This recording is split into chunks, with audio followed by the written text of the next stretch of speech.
Perkenalkan, nama saya Lestaria Oktavia Sinamo dengan NIM 7193520053.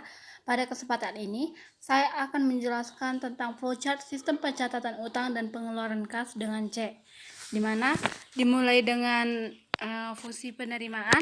Fungsi penerimaan menerima barang dari pemasok, kemudian fungsi penerimaan membuat laporan penerimaan kepada pihak pemasok yang berisikan barang yang sudah diterima dan data pendukung lainnya yang tembusannya diserahkan kepada pemasok dan fungsinya.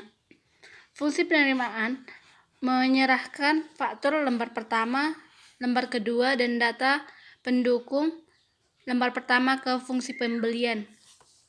Fungsi pembelian menerima faktur lembar pertama dan lembar kedua dan data pendukung dari fungsi penerimaan. Kemudian fungsi pembelian membandingkan faktur dari pemasok, kemudian memeriksa kelengkapan syarat-syarat pembelian. Setelah itu, fungsi pembelian memeriksa dan jika tidak ada kesalahan ditemukan, akan membuat surat persetujuan dan menandatangani persetujuan pembelian barang dan membuat tembusan penerimaan barang kepada pemasok. Kemudian fungsi pembelian mengirimkan faktur lembar pertama, lembar kedua, dan data pendukung ke fungsi utang. Kemudian fungsi utang menerima faktur lembar pertama, faktur lembar kedua, dan data pemasok dari fungsi pembelian. Setelah itu, fungsi utang membuat bukti kas keluar. Fungsi utang membuat bukti kas keluar 2 lembar.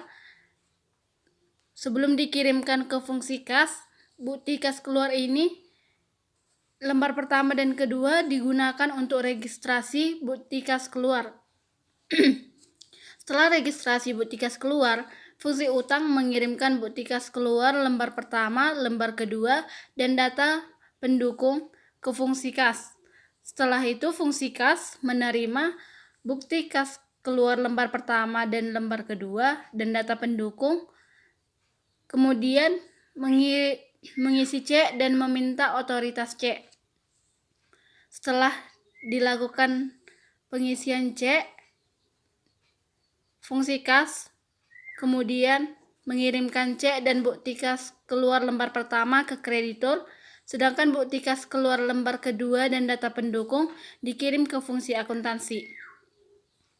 Fungsi akuntansi menerima bukti kas keluar lembar kedua dan data pendukung dari fungsi kas.